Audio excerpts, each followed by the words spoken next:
Have you ever found yourself in a discussion where, even after saying everything you needed to, you walked away feeling like you lost? Have you ever felt that knot in your throat, as if every word spoken had pushed you further away from your own strength? Perhaps you're surrounded by people who speak loudly, interrupt, mock, and dominate environments with arrogance disguised as confidence. And maybe deep down, you believed that staying silent was a sign of weakness, that not defending yourself was surrendering, that not reacting was losing. But what if I told you that all of this is an illusion? That true power has never been in words, but in their absence. Nietzsche, one of the most misunderstood thinkers in history, saw something that few have the courage to admit. Those who talk too much reveal too much. Those who need to convince are already at a disadvantage. The world teaches us that we must fight, explain ourselves, defend our ideas, as if every conversation were a battle for the truth. But Nietzsche proposes something different, a more subtle, more lethal, and infinitely more intelligent path. He believed that silence is not just an absence of noise, but an overwhelming presence. Silence disconcerts.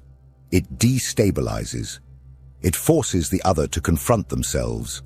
This video is for you who constantly feels ignored, overshadowed, invalidated.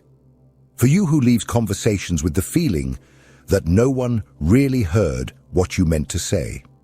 For you who is tired of being the easy target, the nice one, the one who tries to keep the peace while others take advantage of your calm. Perhaps you have confused your silence with submission, but today I will show you that silence can be your most powerful weapon, and that true victory does not come from winning an argument, but from never needing to enter one. Get ready to see silence in a new light, not as an absence of response, but as the definitive response. Let's dive into Nietzsche's ideas and discover how to master any situation without saying a single word. Why do we feel such a need to respond, to rebut, to correct, to prove that we are right? Because deep down, we have been conditioned to believe that the truth must be defended tooth and nail, that if we remain silent, we are allowing others to win. But Nietzsche saw this as a symptom of our deepest weakness, the fear of appearing weak.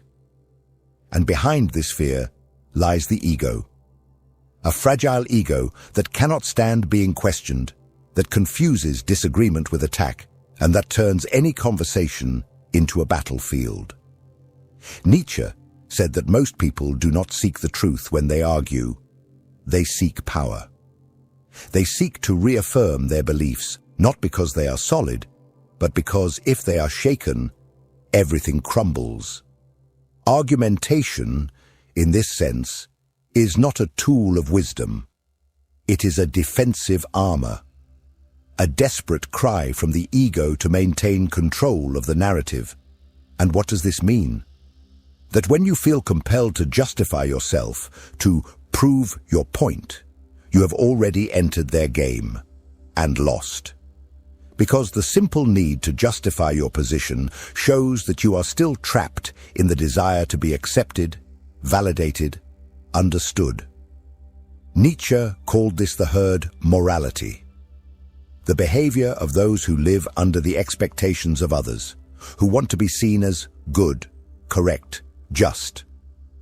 But this quest for approval is exactly what keeps you weak. True strength, Nietzsche said, lies not in convincing others, but in not needing to do so.